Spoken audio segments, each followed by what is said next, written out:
What's up mga Lods? So ayan, may quick tutorial lang tayo ngayon. Tuturo ko lang sa inyo mga Lods yung request ng ating viewers kung paano ba daw mag-delete ng old stories natin sa ating Facebook, okay?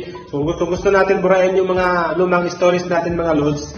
So madali lang yan Lods, okay? Yan ang ituturo natin sa video ito. So kung bago ka pa lang sa ating channel na to, sana huwag mong kalimutan mag-like and subscribe. At kung nasa Facebook page ka naman, papalo naman dyan Lods at tahit ng notification bell para updated ka sa mga susunod nating tutorial, okay? At kung may mga katanungan ka Lods at gusto mong pang-tutorial, comment mo lang sa ating comment section na yan at gagawa natin yan ng tutorial, okay?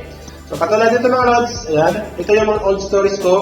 So kung gusto ko siyang burahin, madali lang siya. So katulad dito, pili lang tayo dito. Ayan, itong April 16 na to, ayan. So, ang gawin ko lang yan, tapos na yan, delete ko lang. Wait lang tayo ng konting seconds.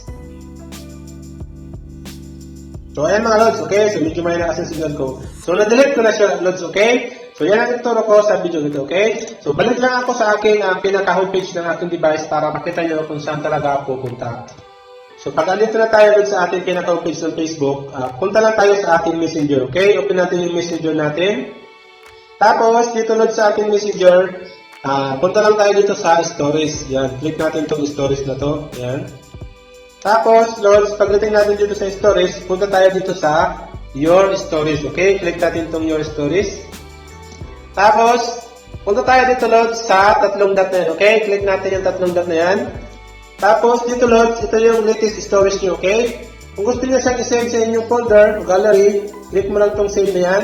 Kung gusto mo siyang i-forward sa inyong mga friends, forward nyo. Kung gusto nyo i-delete yung latest stories nyo, click nyo lang itong delete na yan, okay?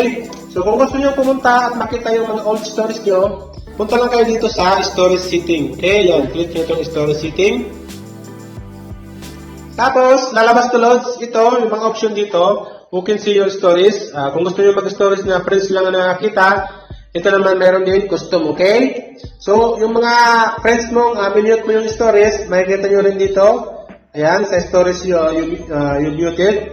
So, dito mga Lods, archive stories, pag naka-on yan or naka-blue nakaganyan yan, ibig sabihin naka-on yan, okay? Pag once naka-on yan, ibig sabihin yung mga ini-stories nyo ay makakasave sa Facebook, okay?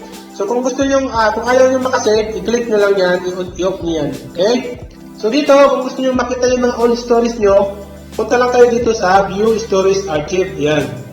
So dito Lods sa Stories Archive na to, dito lahat makikita yung mga stories nyo sa Facebook or sa Messenger, okay? So ayan. So makikita nyo rin dito lahat ng date, okay? Mga old at new. So kung gusto nyo magbura Lods, ang gawin nyo lang, click nyo lang yung video na gusto nyo burahin, okay? So katulad dito, ayan, halimbawa itong August 27 na yan, i-click nyo lang yan, okay? Click nyo. Tapos, punta lang kayo dito Lods sa tatlong dot na yan, okay? O ba? Tapos, ang gawin nyo, kung gusto nyo Lods, i-save yung old stories nyo sa gallery nyo, click nyo lang itong save, okay? Or download. Tapos, kung gusto nyo i-delete, ayaw nyo na, punta lang kayo dito sa delete na yan, okay? Click nyo yan, delete na yan. Tapos, delete from your stories. Hindi na ito may babalik Lods pag once na na-delete nyo, okay? So, kaya kung mahalaga yan sa inyo, pwede nyo i-save. So, kung okay na, click nyo lang itong okay na yan. Wait lang kayo ng counting seconds. So, ayan na mga Lods. So, deletion success, okay? So, ganun lang mag-delete na ang stories natin Lods. So, luma man o bago, okay? So, napakadali lang Lods. So, sana tulungan ko kayo. So, huwag natin kalimutan supportahan yung ating channel. Hanggang sa muli. Much love. God bless.